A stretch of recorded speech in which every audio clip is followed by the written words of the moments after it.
Hello, good evening, and welcome everyone to the second of our Facebook Live events. This is the BCP Summertime Live, where we will be working and speaking to you about how the partnership, ourselves and the council, is working for you through the summer, what is anticipated to be quite a busy period based on what happened last year.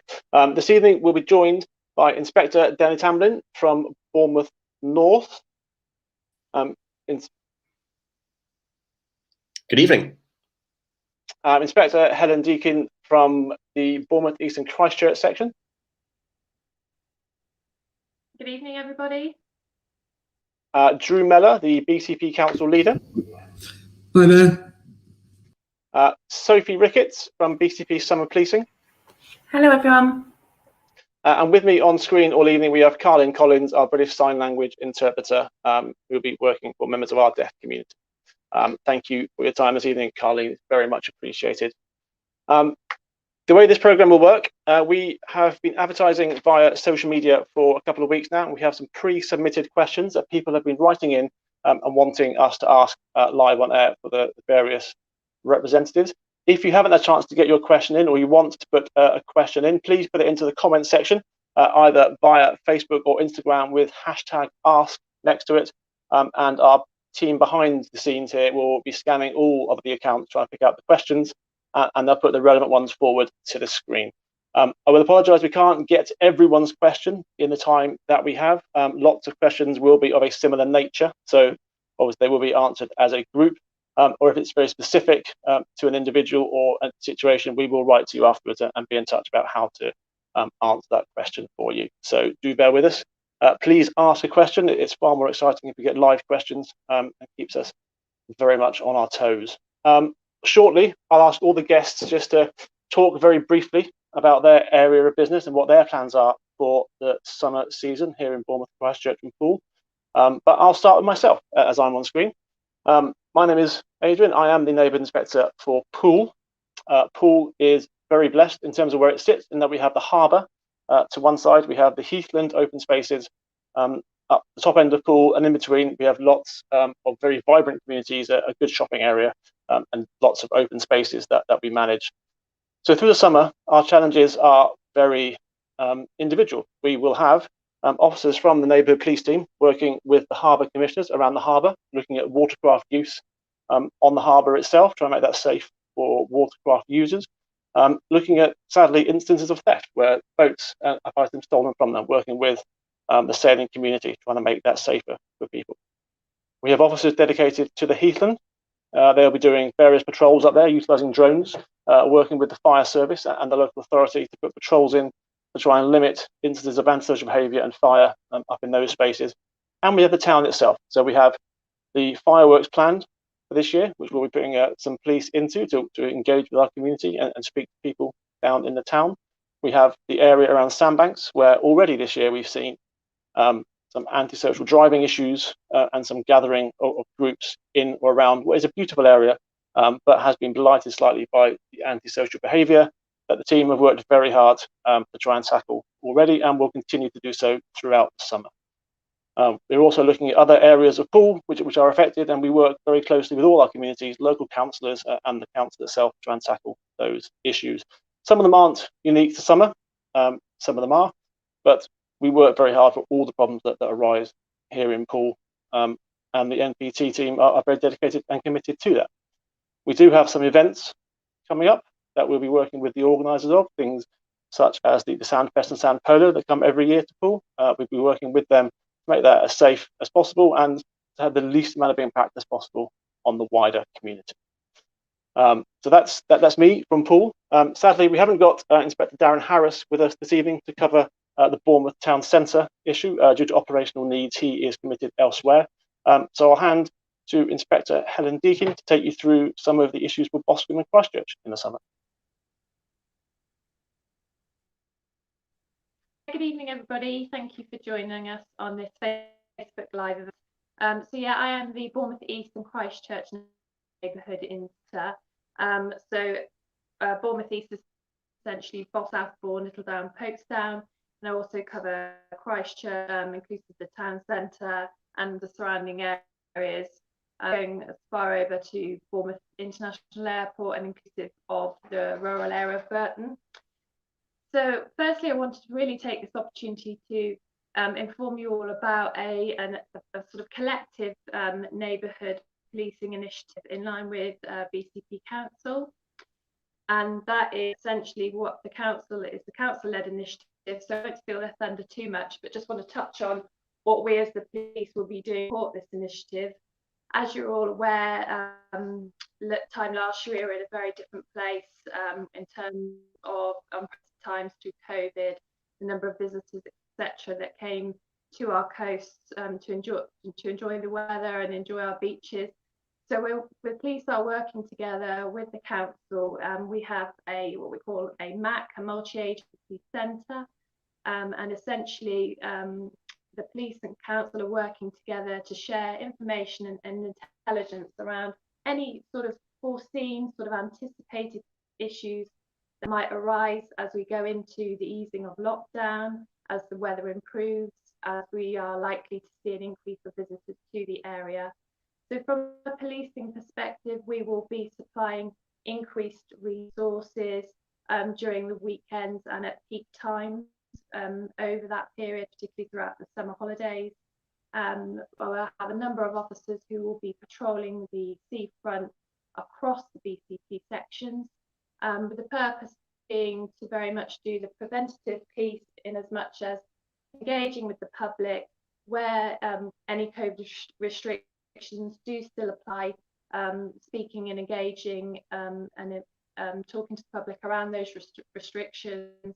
It will be things like any large groups that are gathering and any identified antisocial behaviour issues, alcohol, drug-related issues. It will be to target groups or individuals to essentially make sure that the beaches are a safe place to be and that they can be enjoyed by everybody. So, as I say, that's a joint approach with our council colleagues, who will probably tell you a little bit more detail about how that is going to look moving forward.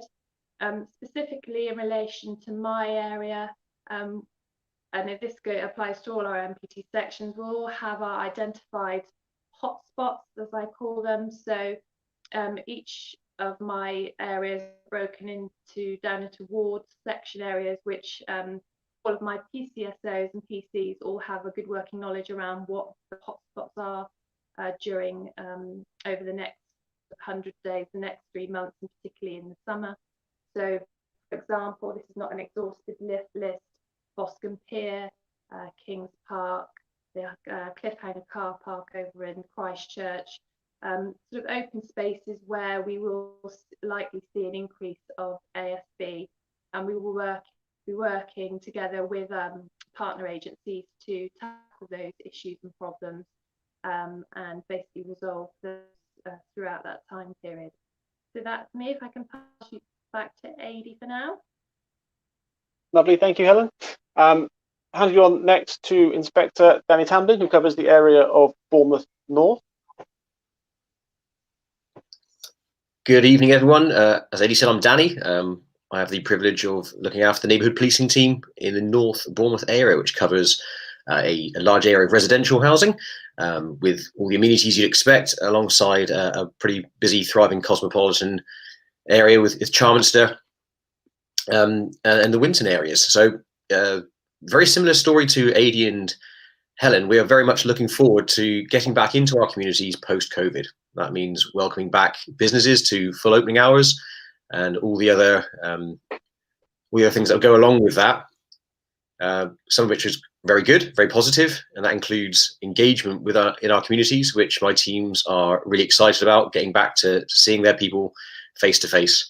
It also brings with it the potential rise in antisocial behaviour, which is always consistently the #1 concern that is raised to us by members in our community. And as Adi mentioned earlier, that comes in many forms. It can be vehicle related, which we are targeting alongside other departments such as Traffic and No Excuses, and also our partners in the council, but also with e-scooters, which I'll discuss a little bit more later on in this broadcast. It also relates to drug-related criminality. We are taking action, very successful action, to target these, But as with everything, we are reliant on you, the community, to help us. The more you can tell us about where things are happening, when things are happening, and who's involved, the more that we can help you by making sure we have the right people in the right place at the right time. The last thing for me is just very excited to be welcoming everyone back into the post-COVID world. Both my teams that cover the east part of the North Bournemouth and the west part of the North Bournemouth are really excited seeing you all, folks. Brilliant. Thank you, Danny. Quick reminder to anybody watching, if you want to get a question to the comments box, use the hashtag ask to make sure that it's picked up and put to ourselves or members of the council. Coming up next, I'd like to introduce you to Drew Mellor, the leader of BCP Council. Yeah, hello, AD, and good night, everybody. Thank you for tuning in. So my name is Drew Mellor. I'm the leader of BCP Council. I'm really pleased to be here with our police colleagues and looking forward to answering some questions later. Our BCP Summer Readiness Plan has been a really big priority with us, with a huge amount of work, and we're really confident of the amount of work that's gone on. And effectively, our approach this summer is to be genuinely really positive, welcoming, and fundamentally welcome to visitors. We are a tourist destination. We're proud of that. And it's really important we support our economy to bounce back from a really difficult 2020. Everything at the moment is pointing towards a largely staycation summer, and so we must know from last year that we're going to be busy, but we're going to be ready. So how we're going to be ready? We put significant additional investment, over £3.5 million in place for our summer readiness plan. So what does that mean? Lots more people, enforcement, council enforcement, CSAS officers. Lots more bins. We've announced this week two park and rides, one from the Paul Civic Centre down to Sandbanks, and one from Kings Park in Bournemouth down to the Bournemouth Beach. Enhanced beach check app, etc. So we're really ready with that sort of planning. Some of the more positive things we're doing is around, we've announced a Festival Coast Live programme, which is going to be a really rich stream of events for residents and visitors all summer. So we're trying to really animate the whole place and make sure there's things going on for people to do and engage with. Certain things like that, like we've been just announced last week, we're backing the Air Festival back this year. Really proud that we've been supported by I think we've got Red Arrows for all 4 days, so that's going to be a thriving event. So the message from us is really clear. Hopefully we are here to be positive, we are here to be welcoming, and we're fundamentally going to be ready. So AD, thank you very much for inviting us this evening, and very happy to take some questions later. Lovely. Thank you very much, Drew. And also like to introduce you to Sophie Ricketts from the BCP Summer Planning Team about the plans for the summer down the beaches. Hello everyone, so I'm Sophie Ricketts and I'm the Head of Seasonal Response at BCP Council. So my job is to coordinate the multi-agency command centre that Helen mentioned earlier. It's a command centre that we've scaled up this year, which has partners such as Dorset Police and the RNLI, as well as a lot of virtual partners as well. So we have taken a really data-led approach this year, making sure that we know when we're going to be busy. We are busy every year. We are a really popular tourist resort, always have been. But this year we are expecting an influx in visitors. So we're making sure that we're looking at the data. So everything from National Express bookings all the way through to hotel bookings, and tracking traffic through the conurbation all the way from the M27 and M3, so that we know where people are headed and we can make sure that the resources in place to deal with the influx in demand that we're going to see. So a couple of little things that we've put in place. I say little, but we've got 648 bins along the seafront now, and an additional 100 odd bins in our open spaces. We've recruited 23 refuse collectors just to deal with the seafront and open spaces and the additional demand that we're due to see, and an additional 10 refuse vehicles. So I know that litter was a concern for many people last year. Congestion was also a concern, so we've put in traffic marshals at key locations to make sure that traffic is flowing freely and that people can get around the conurbation as they need to.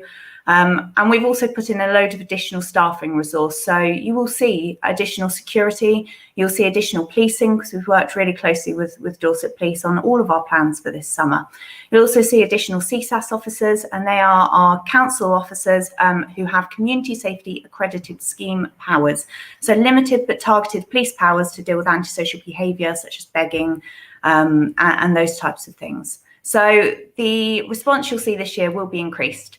I'm here to take any questions on the detail as to what it is that we're looking to achieve, and how it is that we're making sure that BCP is suitable for residents, visitors, and we're keeping you all safe, and giving you the best experience that you can have this summer.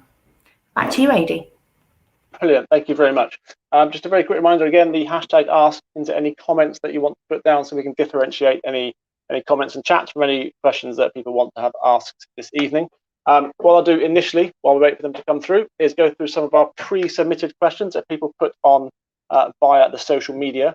So I'll start with the first one here, which is from Clint the King Sells on Instagram, who says, what are you going to do about knife crime and antisocial behaviour from teenagers today? I think, Helen, you picked that one up.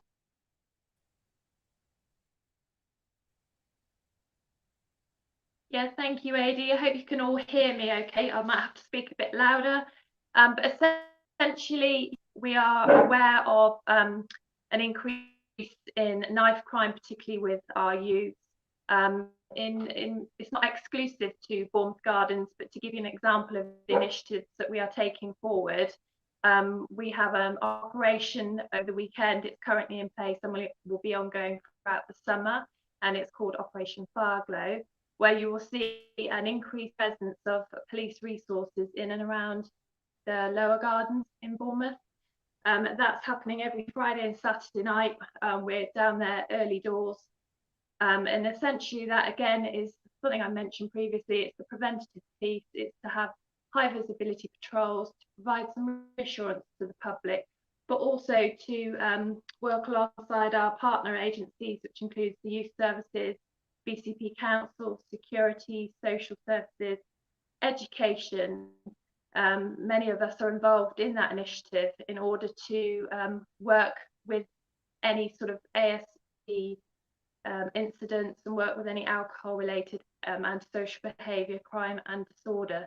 So you will see an increased presence of police in the gardens throughout the summer period.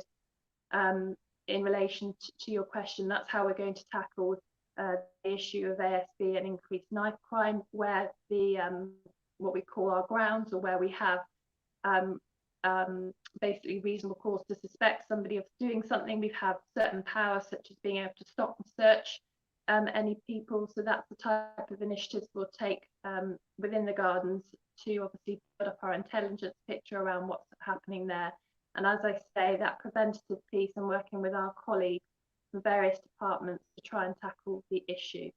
So that's an example of what we're doing in the gardens, and that will take a very similar we would take a very similar approach to any other identified hotspot areas across BCP. Over to you, Ray. Lovely, thank you, Helen. Next question we had came in from James Spears via Facebook using the hashtag ask to get his question noticed. He said, hi, I was in Bournemouth shopping today and there's a protest about Palestine going on.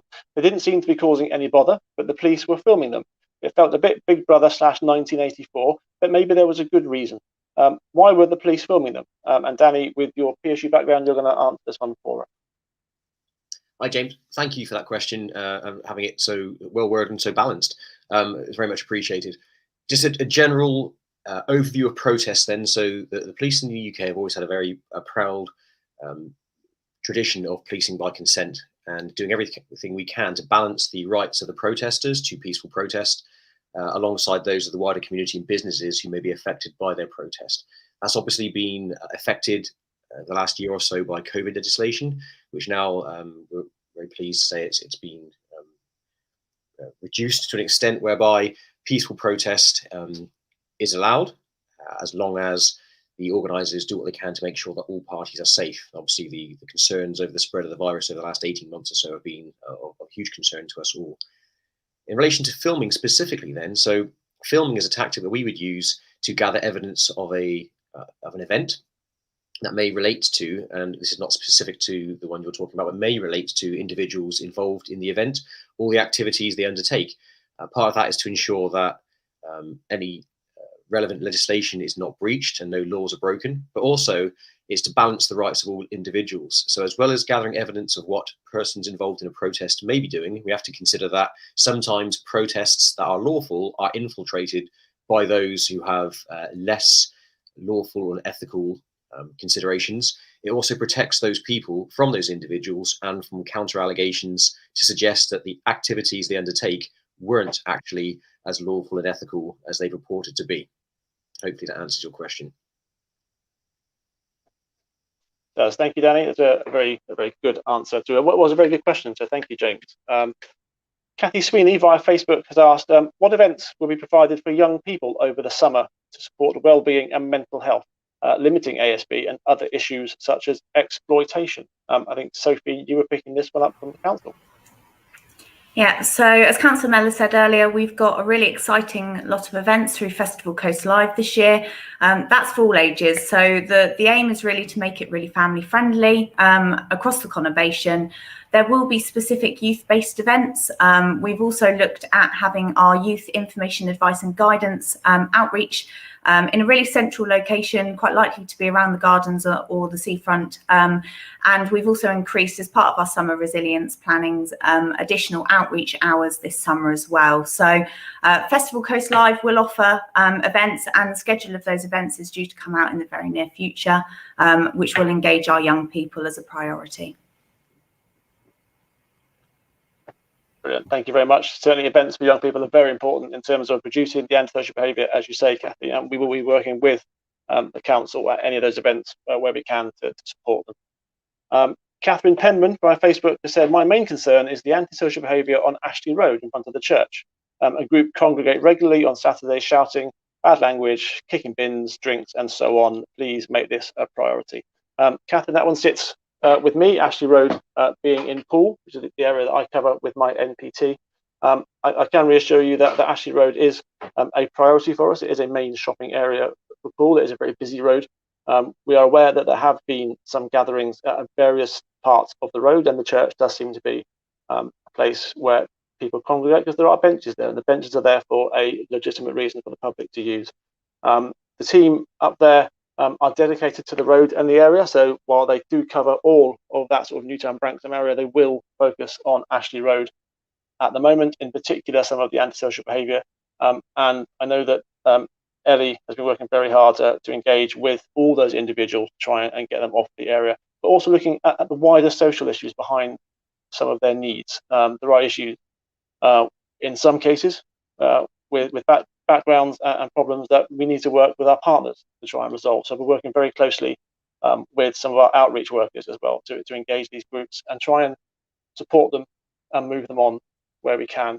The council has also supported us by adding an additional CSAS officer, the Community Safety Accreditation Scheme officers that were mentioned earlier for the area. So there'll be 2 dedicated officers to Ashley Road to work with local businesses and the community to try and improve the area and just support everyone that wants to go along Ashley Road. It's a very good shopping area full of a wide variety of shops.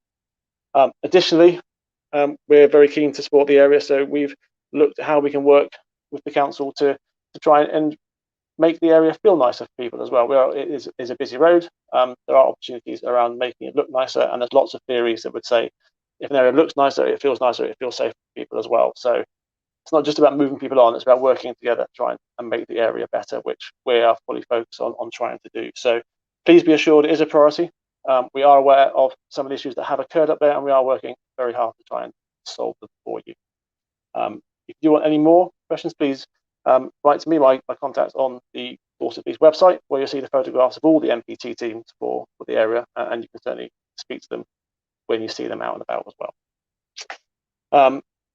Moving on, the next question from Robert John, and it's also a very similar question asked by Alan Woodward, so we've lumped them together.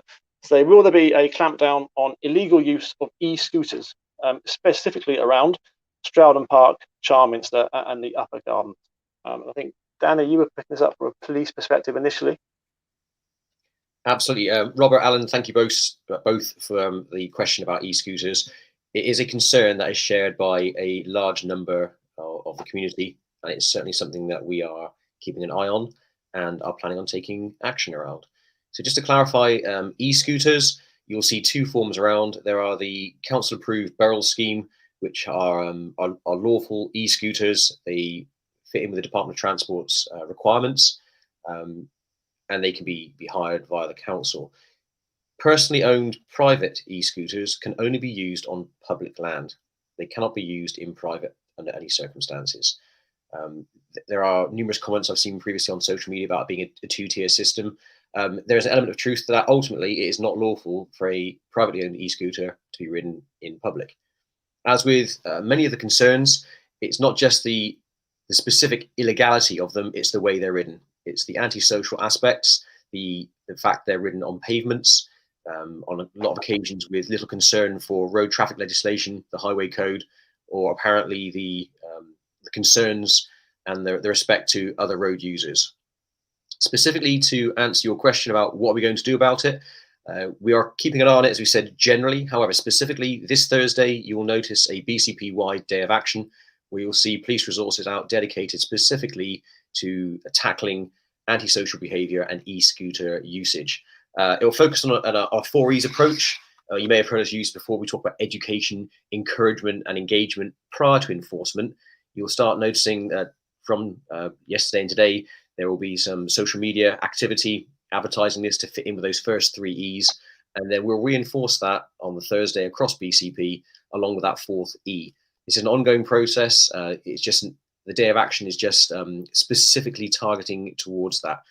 As with anything to do with antisocial behaviour, the more information the community can provide to us about who's doing it and where, the more likely we can target our resources to make sure we have the greatest impact. Otherwise, it's very difficult when someone says, at a random location, somebody once used an e-scooter in an antisocial manner. It's very difficult for us to do anything about that. Let us know where it's happening, let us know when it's happening, and we'll do what we can to tackle that for you. Thank you, Danny. I don't know, Sophie, whether you had a view from the council on the council scheme for e-scooters. Yeah, so the Beryl team work really closely with the local authority. So if you do have concerns around anybody riding a Beryl scooter in an antisocial manner, then we would encourage you to contact them. Obviously, when you register with the Beryl service, you do need to provide your details so they can be tracked back if required. We will also be following up with a range of days of action over the summer period in our open spaces and on our seafront to tackle any illegal e-scooter usage. And the Beryl scooters will be restricted along the seafront areas in line with our cycle bans in July and August as well. So you won't see Beryl scooters along the seafront in those months, but obviously in between not July and August, you will still continue to see them. But as I said, if anybody has any concerns, please report them directly to Beryl and they will action that for you. Brilliant. Thank you, Sophie. Apologies for the police siren in the background. That's the joys of live broadcasting. You do hear all the sounds in the background as well. Just a reminder on the hashtag ask via social media if you want to get your question submitted. Our next question is from Mark Elkins. Mark, it's a very long question, and I apologise for not reading it all out. It's been very well researched in terms of what you submitted. But in essence of it is, what are we doing about drug dealing in Lowther Gardens? Helen, as this is your area, it's a question that you want to answer.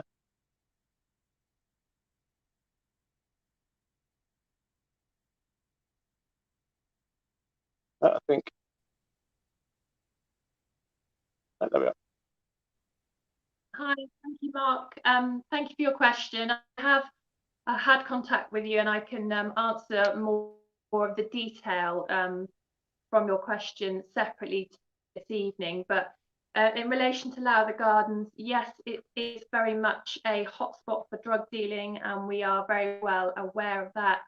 Just to provide you some reassurance, I think I explained earlier that each of the sections are broke down into ward areas, and just to provide reassurance that we currently have 3 police constables and 3 PCSOs who manage Springbourne, so in particular the area of Lowther Gardens and the wider area. So just to provide you reassurance, we've got some real good investment in and around that area. We carry out routine, regular, high visibility patrols in and around Lowther Gardens.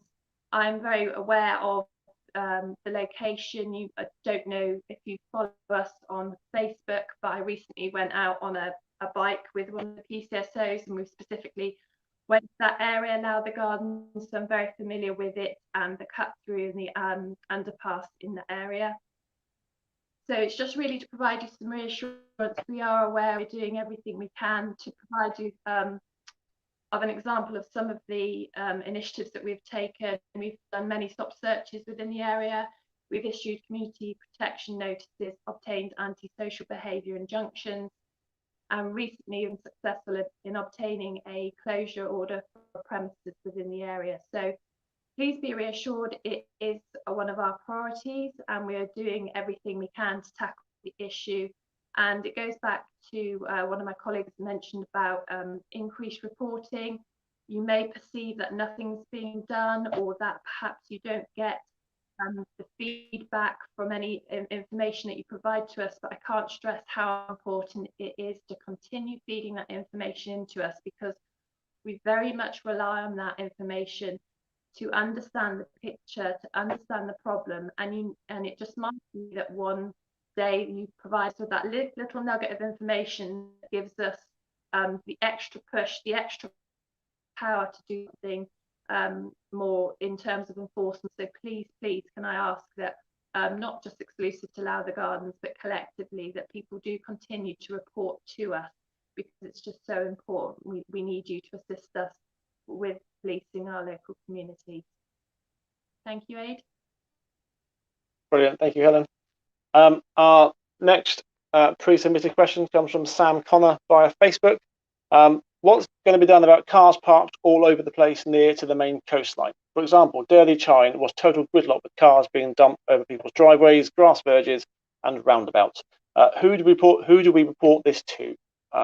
Drew, I think you're going to pick up the initial part around car parking. Yeah, thank you very much for that. So in terms of parking, what we're doing this year is we've got some increased enforcement. So at the start of last summer, we weren't allowed to, we didn't have the ability to tow away vehicles. We now do, so we will be towing away vehicles that are parked illegally. One of the other things we're doing is trying to reduce the pressure on seafront parking. So really pleased to announce in the last week that we've put up 2 summer park and rides. So one from the Poole Civic Centre down to Sandbanks, and one from Kings Park down to the Bournemouth beaches. So it's a mixture of both, which we're upping our enforcement, and we're trying to provide more alternatives as well. So I hope that helps. Brilliant, thank you, Drew. And our last pre-submitted question comes from Sue Vine, who says, why is the council selling off its car parks? Drew, is this another one you want to comment on? Yeah.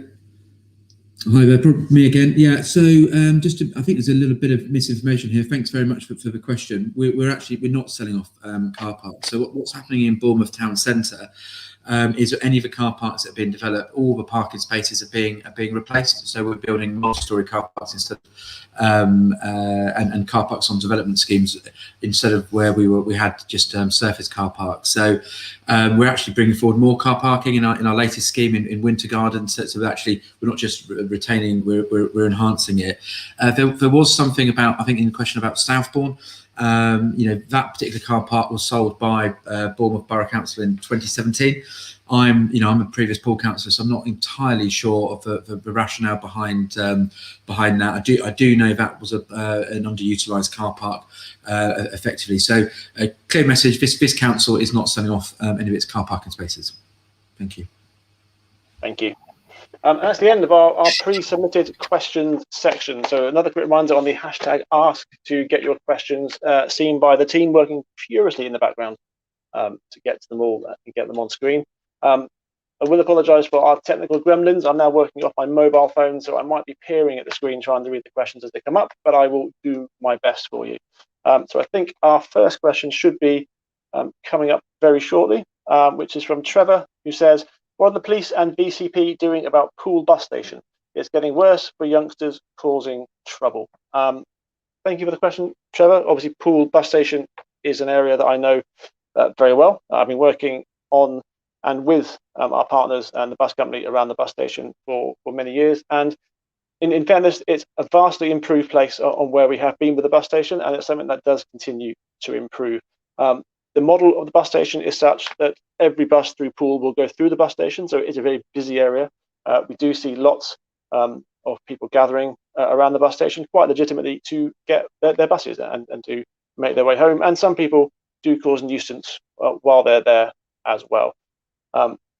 If it's during school hours, just to reassure you, we work very closely with the schools teams and with the schools to identify pupils who are involved in any antisocial behaviour or problems down there, and then we'll allow the school to deal with the matter through their own processes. Outside of those hours, we will deal with any offending or any issues that go on. And the NPT team, supported by the Community Safety Accreditation Scheme staff, the CSAS staff, do regular patrols through the area, engaging with people who are down there, speaking to bus users, to service users for the bus station and the Dolphin Centre. We work closely with Dolphin Centre security as well to try and limit the impact on people shopping and just trying to enjoy the town centre. It's certainly an improving place. It's an area that we're very aware of, and we don't want to see slipping back to any place where we were previously, and we will continue to work to try and improve it. Do you see any particular issues down there or want to report something, please do report it in. We do get lots of reports from the community, and we are looking at new schemes to try and make reporting a bit easier for you in the area. Thank you for the question. The second question coming up from Dan, who says, what is the police doing in relation to ASB on the beach, such as breaking into the toilet blocks, beach huts, and abusing BCP seafront staff? Helen, do you want to pick this one up from a beach point of view? Yeah, no worries. So I touched on this earlier around the sort of daytime initiative in terms of having a police presence during weekends and peak times across all of the BCP seafront locations. So my hope is that moving forward, due to that increased police presence, that will act as a preventative measure to reduce NASB, any breaks, any, as you say, any antisocial behaviour towards staff at that location. We can, if there is a crime series emerging in respect of beach hut breaks and such like, then of course we can do some preventative work depending on what the picture looks like and what information we know about that series. We can do sort of some plainclothes initiatives. We can do all sorts of make various approaches to those sort of crime types, and we can also obviously offer a lot of crime prevention advice in and around any ongoing issues along the seafront. But as I say, going back to our initiative with our BCP colleagues, we're hoping that will very much act as a preventative measure. And of course, if there is a rise in any specific crime types, not exclusively to the beach hut breaks or the breaks to the toilets, we will obviously be looking into investigating that and managing that, and what we do best on neighbourhood policing is problem solve. Depends on what it looks like in terms of the resources and the initiatives we take, but we certainly are alive to any emerging issues and we will deal with those accordingly. Thank you, Aid. Thank you, Helen. Sophie, is there anything you want to add to the Summer Beach issue from your team? They're very committed to dealing with issues down there. Yeah, so we've obviously increased security resource as well. So we've got an escalation policy which will help to protect the police resource to make sure that we can direct that in the right places. So the MAC will task all staff out on the ground, including police resource, security resource and CSAS resource. So we will task things where they're most likely to be triaged in the best way. So if it's something really low level, then we can start to get our security guys out there and we can start doing some of that prevention work, and then we can escalate that up through the staffing, through the CSAS officers and into policing if we then need to. So it is really a multi-agency approach. We will be launching a reporting tool which will be really easy for people on the beaches to report things to us, which will then be tasked live out through the multi-agency command centre as well. So in real time, people will see exactly what's going on the ground and we'll be able to get the resource out to go and deal with it. Brilliant. Thank you very much. Our third question this evening is one in relation to Boscombe regeneration, I believe, from Dan, which says Boscombe Centre is one big issue in itself. Other than the planned 27 million revamp, brackets massive waste of money, what do you plan to do about it? No point spending that money on a revamp until you've sorted out the problem residents out in that area. Drew, it's just one for you around the regeneration of Boscombe. Yeah, really happy for that, Dan. Thanks for the question. I do disagree with you in terms of, I don't think that's a waste of money. We're really ambitious around the whole place, and we've come up with something called a big plan, and we've as a council we're putting £50 million behind that to effectively try and regenerate all across our area. We think we've got all of the most amazing natural environment, and let's now make this place absolutely amazing. So that's what we're trying to do. Specifically with Boscombe, really pleased. About a month ago we were awarded over £20 million from government, so they've got a confidence that we can actually deliver on that. I think it's really important. You talk about sorting the people out, but by investing in the area, making sure there's things for people to do, there's a thriving economy, that really does help. So we're really ambitious for the place. We're putting separate money in on top of that. I think it's about 23 million actually. So yeah, we're trying to do it hard. What we're also doing is we're not trying to forget the more hygiene factors around this. So we've put a big commitment around antisocial behaviour ourselves. Really keen to work with the police, but a significant amount of extra CSAS officers across looking at that, effectively how we really genuinely bring back pride in our town centres. So we're really ambitious about it. We've got the eye of government with their money. We're putting money in ourselves, and we're not going to stop until it's a world-class place. So thanks for the question, though. Cheers. Thank you, Drew. Our fourth question coming in. It's good to see them coming in. Thank you. Do please keep them coming in with #ask via social media. So our fourth question from Kirsty Seeger says, how will you make the festivals safe during the pandemic if it's still in the summer? Sophie, is that one you want to pick up around BCP Live? Yeah, so the majority of events happening this year are happening after June 21st, but all events go through a safety advisory group, which is attended by multi-agency partners, where there's really robust risk assessments in place. There are also guidelines on the numbers of people, how we can have social distancing within events, and how we can manage the influx of people to those events. So there are a range of different risk assessments, and they are scrutinised by a number of different agencies. Police, council are involved in that, all the way through to fire. So it is a really multi-agency approach. So every single event that happens goes through the safety advisory group to make sure that everything that's put on is as safe as it possibly can for the people that want to attend the events. Brilliant, thank you very much. Our fifth question coming up is around homelessness from Becky. What could be done about the homeless who are on the streets in Winton? They come at me asking for my money all of the time. One possibly, I don't know, Danny, do you want to pick this up first in terms of a Winton point of view, and then maybe Drew, I'll come to you around the council's work on homelessness? Sure, thank you for that question. Yeah, homelessness is obviously a concern, primarily to the homeless people. So homelessness is a really broad topic, close links to drug misuse issues and dependencies and mental health.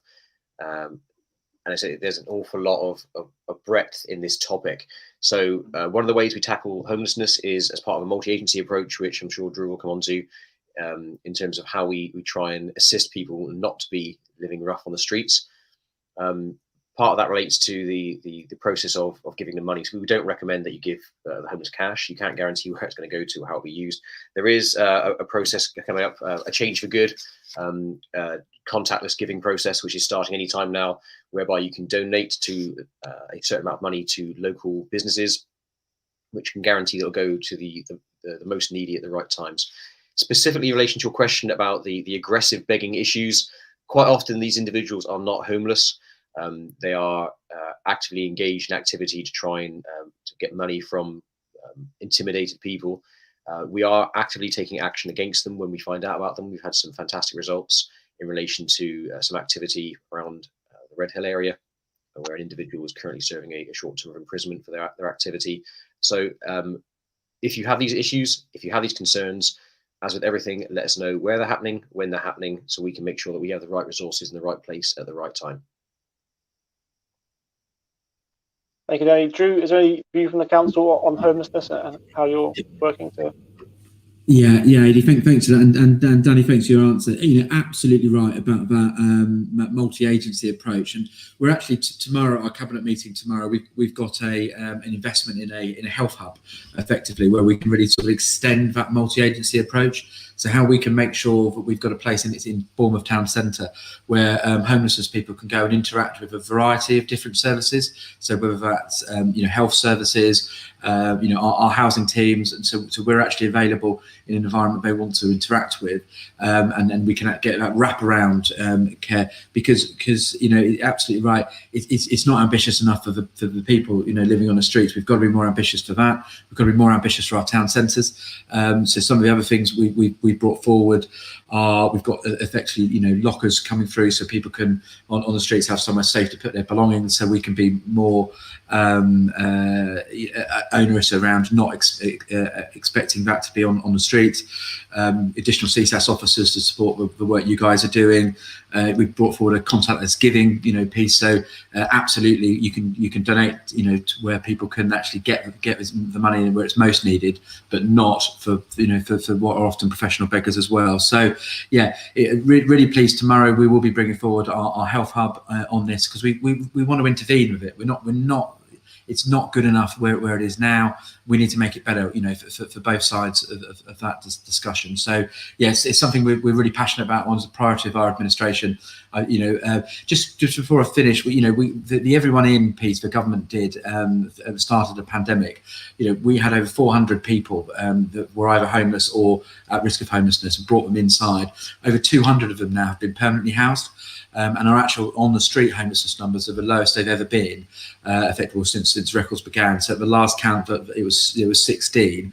There are more than that at different points, and that's why we need to be really addressing this. But it's that multi-agency partnership, working with police, health, council professionals, that are really going to make a long-term difference to this problem. So thank you, Adi.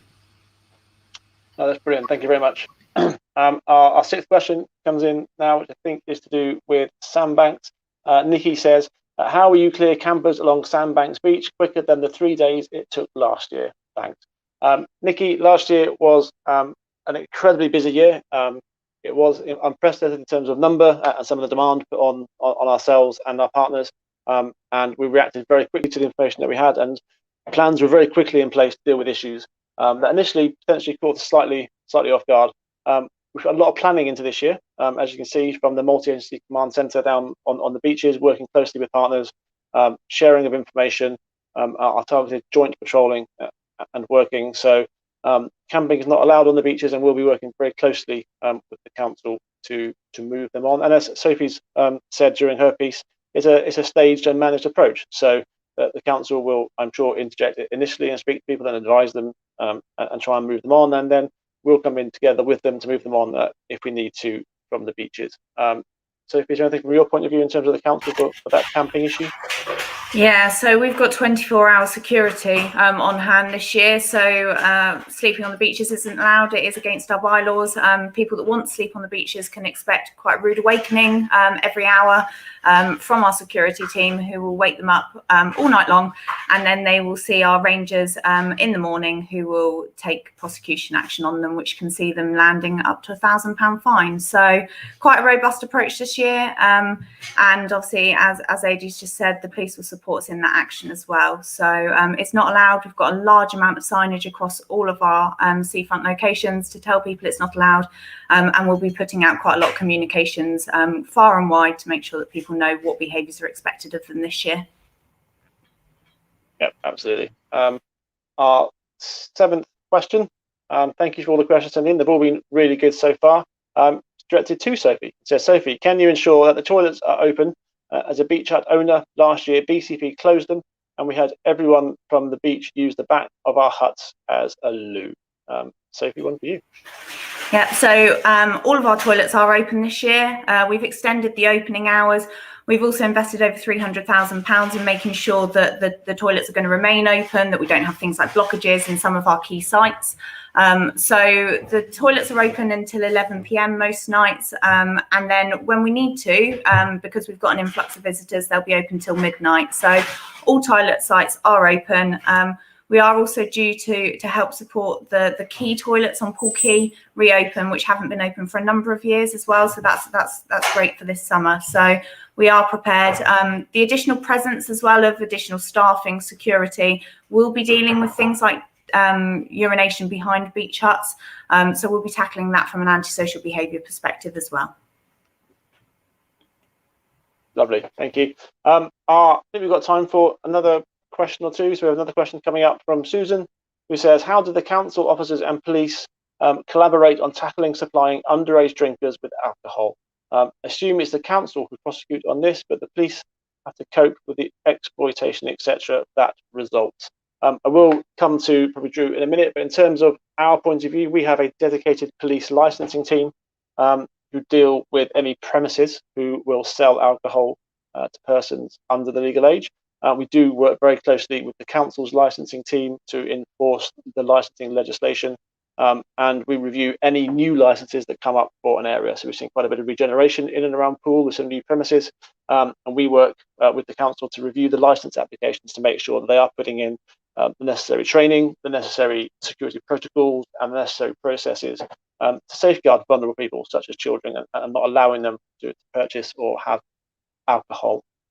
Police officers and CSAS staff have powers around seizing alcohol and cigarettes from people who are underage. So if we find groups of kids and young people with alcohol, we will take it off them, and then we go through a staged approach with them and their families to get them support. There's plenty of fantastic charities and work that the council support around underage drinking, and then we look to identify where the alcohols come from, and we will take prosecutions as the police in terms of any licensed premises who breach licensing legislation, and then work with the council, and we can ultimately close them down if it comes to that, if they are a repeat location supplying alcohol to children. I don't know, Drew, do you have a view on licensing from a council perspective, or Sophie?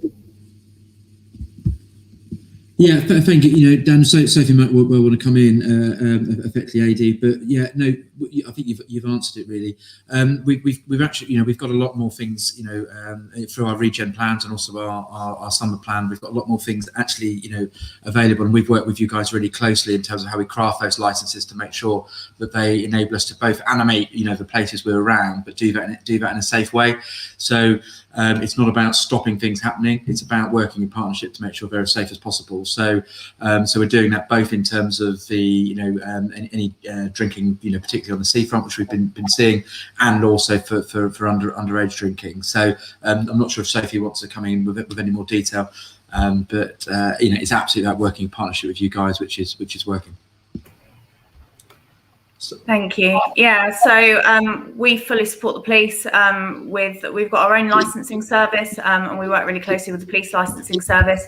There has been already a lot of engagement and interaction this summer with a number of premises that we have had reports around previously. So as AD said, around that engagement, making sure that the relevant checks are completed for underage sales, and then taking enforcement through the correct channels and licensing panels where we need to. So again, a lot of the work that we do is massively multi-agency, and licensing is another example of that.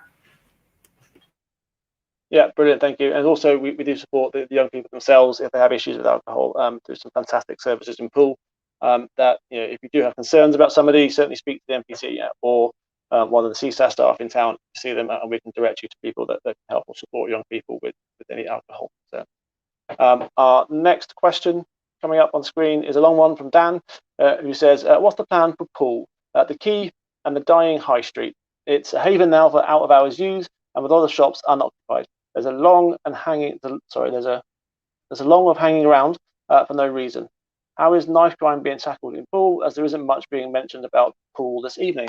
Well, thank you for the question, Dan. I have answered a few things around Poole this evening. I can talk about some of our staffing and our police patrols down around the high street, and I will perhaps bring Drew in a minute around the regeneration and the shops issues for him to explore that with you. In terms of the high street and the policing perspective, we have a dedicated town centre team, a sergeant, 2 PCs and a PCSO who will be dedicated to the town centre from the bus station down through the high street and through the Quay area. They do interact with all the businesses and all the people that use the town centre, are those who are sitting there We do have people begging in the high street. We have seen people busking in the high street. We have seen lots of people just hanging around the high street. And we have, as you pointed out, had youth in the high street. But we do work very closely with all of them to try and resolve their issues as best we can. If anybody is committing any offences, then we will deal robustly with it. And we have the benefit of working closely with the antisocial behaviour team from the council, so we can use the antisocial behaviour legislation to ban people from an area if they are causing an issue on a regular or persistent basis. And we are trying to improve the area. I think it is an improving picture down the high street. Certainly, we are seeing a reduction, and some of that will be as a result of COVID and shops being closed. We can't ever hide from that factor, but actually the work put in by the NPT on the ground has played a very large part in some of that reduction, along with the work of the council and the ASB team as well. We do have dedicated what we class as a day of action down there, where we use other police resources as well. So we actually applied to have additional police resources brought into an area to tackle specific issues, and we're seeing great success with that as well. And we do work on national campaigns, such as the knife crime campaigns, as you mentioned. It really is not a very prevalent issue in and around Poole and Bournemouth or Christchurch. It's a national issue. It's very much in the news and does get slightly misrepresented for somewhere like Dorset. I'm not saying it's not a concern. It's something that we do take very seriously, but be rest assured it is a safe area in which we live. Drew, do you have any points around the regeneration for Poole High Street or Quay? Yeah, absolutely, I do, and thank you very much. So we've come forward with something called our big plan and a £50 million futures fund, and you've said in your question that you haven't heard much about Poole. Now, we're going to reel off some things that we're doing with that. So the keys, particularly, we're looking at a big investment program in there to support the cafe style culture that's been taking place there. We've got the Festival Coast Live, which we've done, animating the place, running a load of events down there. Other Futures Fund projects we're looking at include how we can link up both the quay to the main parks. So we just announced a £2.6 million library investment project, which is a real cultural hub with the library and Scaplan's. So there's a huge amount going on. We talked earlier on about some of the other more sort of hygiene factors, and we're piloting in Poole actually our Cleaner, Greener, Safer, working with a bid there. So that pilot's actually taking place in Poole, where we'll be doing lots of painting of our street furniture, enhancements like that. We're literally throwing a kitchen sink at how we can enhance Poole. And in our big plan, Poole rejuvenation is one of the main areas. So anybody who hasn't seen the big plan, please have a look for it. You can find it on our website. Google it and it will come up. But it's a really ambitious strategy how we're going to bring significant regeneration to Poole as well, on top of the recent deep cleaning we've just taken place in Poole Town Centre as we'd open up. So apologies for going off there, but there's a lot happening in Poole, so really want to be talking about it. Thank you.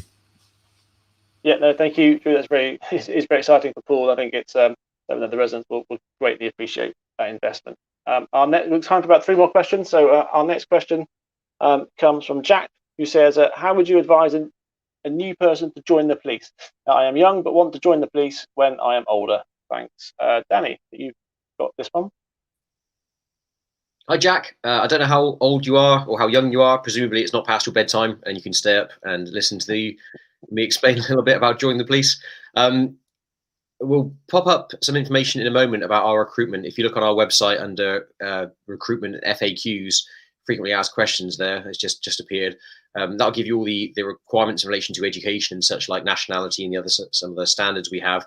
You can apply when you're 17, but you have to be 18 to actually join.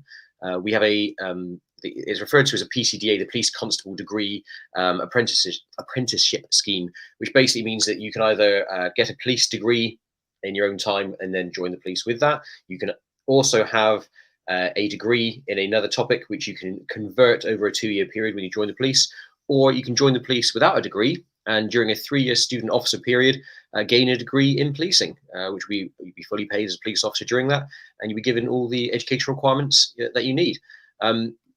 If you are able to give your contact details or send them through to us, I will personally make contact with you and have a chat I was certainly, in inverted commas, very young when I joined.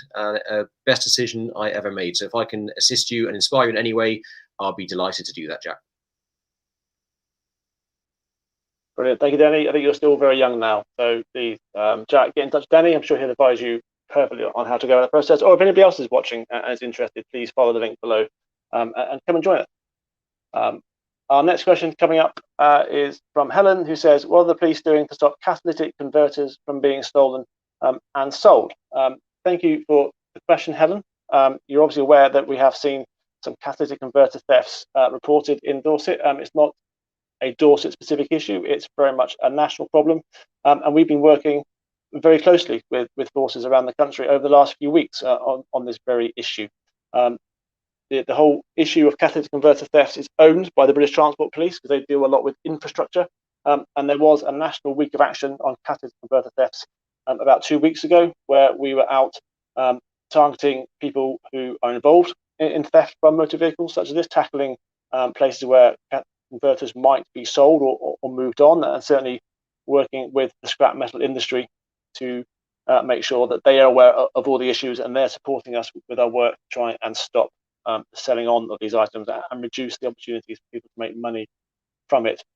We have applied for some funding in Dorset, and we've got some catalytic converter marking schemes available to you. Some local garages have very kindly given their time to us in order to offer this service to you. So I will make sure that some details are posted up on the various Facebook pages and web pages, how you can access that or where you can consider going to get that done. And the marking scheme simply marks your converter to say that this belongs to your car. By doing that throughout Dorset, we're advertising to criminals that they can't come to Dorset and steal things, because we will catch them once they've done it, because all the items will be marked. So we're being very proactive in our response to try and reduce opportunities for people to steal catalytic converters rather than trying to catch them afterwards, hopefully safeguarding your property. If you are aware of anyone who's had this done to them and hasn't reported it, please encourage them to report it to the police. Or if you are, just out and about at night time and you see a car which you're suspicious of, you think that doesn't quite look right, please do phone it in. It may be nothing, but we'd far rather go to a call in good faith and support the community rather than go afterwards and try and support a victim who's lost part of their car, which can be quite expensive. So please do call us and we will do our best to help you where we can. I think we've got just one more question from Peter. Thank you, Peter, which says, a shout out for the CSAS team in Boscombe. They do a fantastic job in reducing antisocial behaviour and drug issues, and I couldn't agree more. Sophie, do you want to add anything around the CSAS teams and their fantastic work? Yeah, thank you, Peter. That's massively appreciated. The CSAS guys in across all of our teams are exceptional officers. Our Boscombe team, Borry and Paul, are both really proactive. So we've got CSAS officers, as you've heard tonight, in Ashley Road. We've got them in Poole Town Centre, Bournemouth Town Centre and Boscombe. They are a really committed lot of officers that deal day in, day out with antisocial behaviour, begging, street-related antisocial behaviour, drinking, those types of things, in all weathers. For full times per week. So we've actually just recruited a number of additional CSAS officers, so you will see them out on the ground from this summer onwards. But that comment's really appreciated. So thank you very much, Peter. Indeed, thank you, Peter. And that, I'm afraid, for this evening is it. That's the last question we have time for this evening. Apologies again if we haven't got to your question this evening. We will endeavour to get an answer to you over the coming few days where we can. Or post up some of the more frequently asked questions throughout the evening, or people just look at the answers on those questions, because some people have got the same concern as others, and quite rightly we will answer them where we can. I think we'll just say good night and thank you for watching us this evening. I'll get everyone back up on screen to say thank you, and a big thank you to Carlin as well, who's worked tirelessly next to me this evening to sign for us. So thank you very much for coming.